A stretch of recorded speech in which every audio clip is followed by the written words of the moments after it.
বন্ধুরা নমস্কার। বিষয় সাহস দুঃসাহস। বন্ধুরা, আমরা এও দেখি যে ইঞ্জেকশনের সিরিঞ্জ যেই হাতে উঠে আসে, একেবারে ভয়ে চিৎকার চেঁচামেচি করে সারা বাড়ি মাত করে ফেলে। আবার এরমও শোনা যায় মূর্ছা যায় ভয়ে। আবার এমনই মানুষ কিন্তু আত্মহননের যে কি নৃশংস পথ তারা বেছে নিতে পারে। হাতের শিরা কেটে ফেলা, গায়ের মধ্যে দাহ্য পদার্থ ছড়িয়ে দিয়ে গায়ে আগুন লাগিয়ে দেওয়া, গলায় দড়ি দিয়ে ঝুলে পড়া, কিংবা রেল লাইনে গলা দিয়ে আত্মহনন করা। এরকম আমরা বলি কি দুঃসাহস, দেখেছো কি দুঃসাহসিক কাজ করে ফেললো। আবার এরকমও দেখি যে কিভাবে এমন মানুষ সন্ত্রাস করে ফেলে, নিরীহ মানুষের উপরে কিভাবে তারা সন্ত্রাস চালায়। আমরা বলি কি কি সাহস দেখেছো, কি দুঃসাহস দেখেছো। বন্ধুরা, এই সাহস আর দুঃসাহসের মাঝখানে একটা ফাঁক আছে। এইভাবে যারা সাহস দেখিয়ে ফেলে, এটা ঠিক সাহসের পর্যায়ে পড়ে না। এই মানুষই কিন্তু যখন সে প্রশ্নের মুখোমুখি হয়ে যায় না, শাস্তির মুখোমুখি হয়ে যায়, ভেঙে যায়, ভেঙে একেবারে টুকরো টুকরো হয়ে যায়।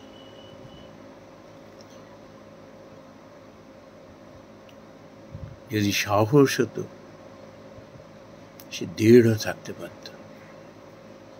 এবার একটি সাহসের নমুনা দিই। একটা দাঙ্গায়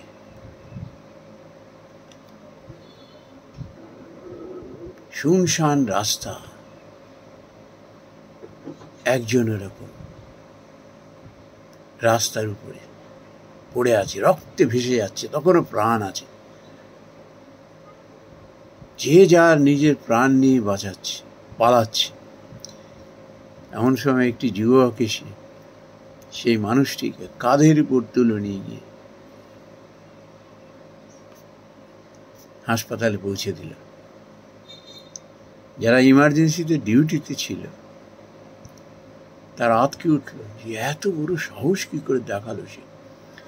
মানুষ এরকম একটা পরিস্থিতিতে পালিয়ে বাঁচছে, আর এরকম ভাবে, সেও দুজন বিজাতীয় দুজন। ইমার্জেন্সি যে ডাক্তার ছিল বলল, তুমি এক্ষুনি একে ফেলে দিয়ে তুমি পালাও এখান থেকে, এক্ষুনি পালাও। তারা কারণ মোটিভটা বুঝতে পেরেছে যে সত্যি একে প্রাণে বাঁচানোর জন্যই এইভাবে নিয়ে এসছে। সবাই তো আর পশুর পর্যায়ে পড়ি না আমরা। তো বন্ধুরা, আমি বহু মানুষের নিজের চোখে দেখেছি, বাইরের চেহারায় মনে হবে একদম ভালো মানুষ, এরকম মনে হবে একেবারে ভীতু মানুষ, সাজে পাছে নেই। কিন্তু বন্ধুরা,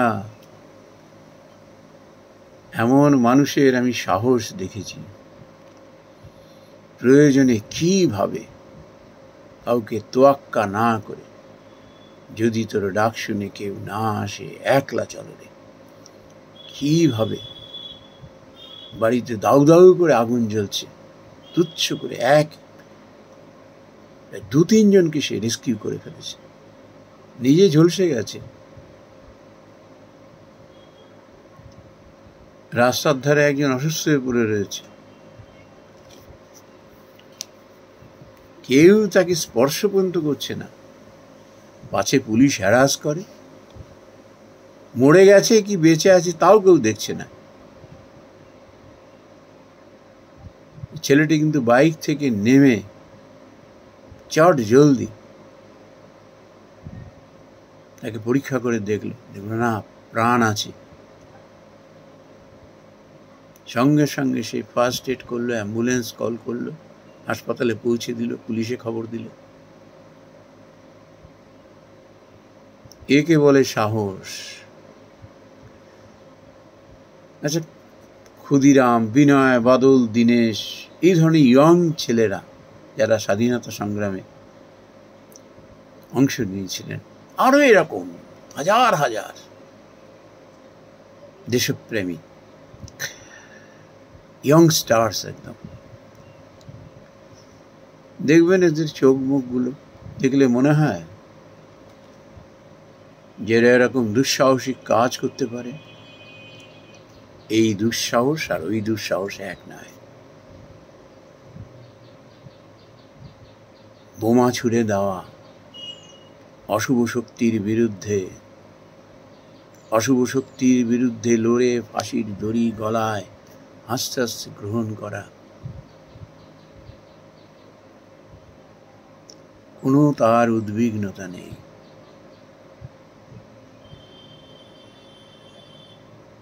একে বলে সাহস। এতটুকু সে বিচলিত নয়। কেন?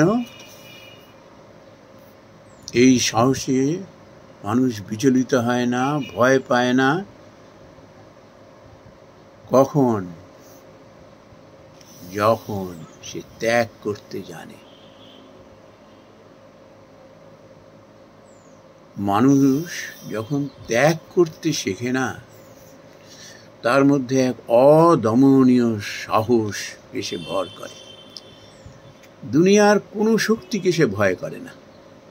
মৃত্যু ভয় তাকে ভীত করতে পারে না। এমন মানুষ চোখের উপর চোখ রেখে কথা বলতে দ্বিধাবোধ করে না। অন্যায় অবিচারের বিরুদ্ধে মুখ খুলতে বিন্দু মাত্র তারা ভীত হয় না। তার কারণ হলো সত্যের প্রতি তারা দায়বদ্ধ। এইসব সত্যনিষ্ঠ মানুষ ত্যাগ করতে জানে। এদের কেউ দমিয়ে রাখতে পারে না। জেলের গারদ দমিয়ে রাখতে পারে না, দুষ্কৃতি দমিয়ে রাখতে পারে না, সমাজের অশুভ শক্তি দমিয়ে রাখতে পারে না। কেউ পারে না দমিয়ে রাখতে।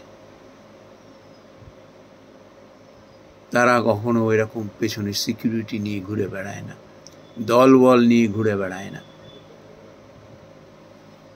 আত্মত্যাগ তাকে এমন সাহসী করে তোলে যে অন্যের জন্য হাসতে হাসতে সে পরার্থে, দশের স্বার্থে হাসতে হাসতে সে তার প্রাণ বিসর্জন করে দিতে পারে। আর এইসব শক্তির সম্মুখে কেউ এসে দাঁড়াতে পারে না। তাদের অহংকার, দম্ভ, আস্ফালন নিমেষে চুর চুর হয়ে যায়। এই জন্য আত্মত্যাগ মানুষকে এমন সত্যনিষ্ঠ করে তোলে, সত্যের প্রতি সে এমন দায়বদ্ধ হয়ে যায়, তার মধ্যে ত্যাগ তার রক্তের প্রতিটি কণায় বইতে থাকে।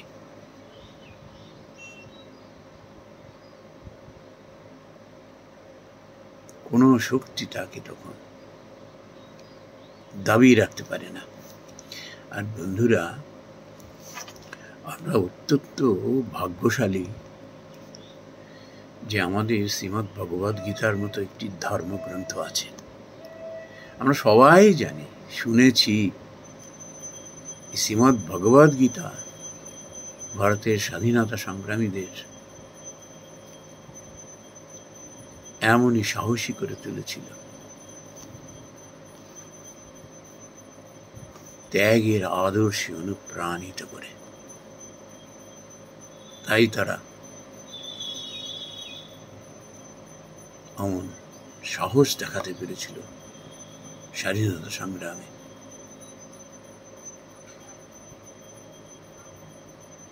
তারা তাদের জীবন ত্যাগ করে, আত্মত্যাগ করে প্রমাণ করে দিয়ে গিয়েছিলেন যে ত্যাগের মধ্যে কি সাংঘাতিক শক্তি লুকিয়ে রয়েছে। শ্রী রামকৃষ্ণ পরমহংসদেব তাই বলেছেন, সার কথাটি শুনিয়ে দিয়েছেন, গীতার মূল মন্ত্রই হলো ত্যাগ। তুমি 10 বার গীতা উচ্চারণ করো, তার মধ্য থেকে তুমি সার বস্তুটিকে পাবে। আর এটি যখন জীবনে আপনাতে পারবে, তোমায় কেউ ভয় দেখিয়ে বিচলিত করতে পারবে না।